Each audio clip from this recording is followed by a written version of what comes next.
Media Korea sebut dua negara yang bisa gantikan Indonesia dalam proyek KF21 Boramae. Media Korea Selatan kembali membahas masalah Indonesia yang masih belum membayar jatah iuran proyek KF21 Boramae. Menurut situs berita Korea Daum, Direktur Administrasi Program Akuisisi Pertahanan, Dong-hwan mengunjungi Indonesia atau DAPA sampai datang ke Indonesia.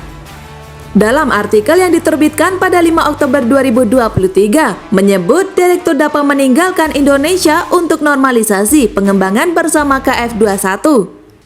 Diketahui bahwa Indonesia belum memenuhi kewajibannya untuk membayar jatah iurannya dalam proyek pengembangan KF21 Boramae. Menurut juru bicara DAPA Chong Hyung-ho, pihaknya datang ke Indonesia. Kami berencana untuk membahas cara membayar kontribusi dengan pemerintah Indonesia untuk menormalisasi pengembangan bersama KF21, kata dia. Namun juru bicara Choi menolak memberikan komentar lebih jauh mengenai rincian diskusinya dengan Indonesia. Dia menyebut bahwa tanggapan mengenai rincian tersebut terbahas karena hubungan antara pemerintahan Indonesia dengan negara lain.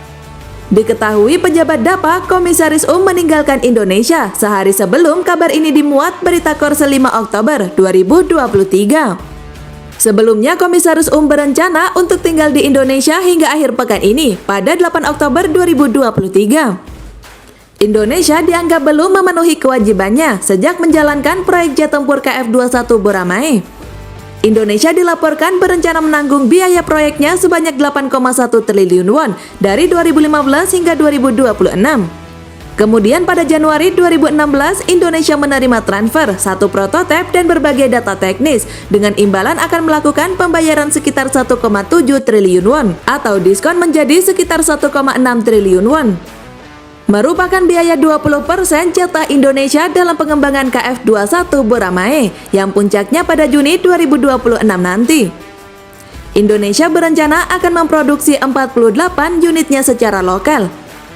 Namun karena Indonesia terus menunda pembayaran tersebut, menurut Heraldco.com beberapa pihak dikabarkan tertarik menggantikan Indonesia.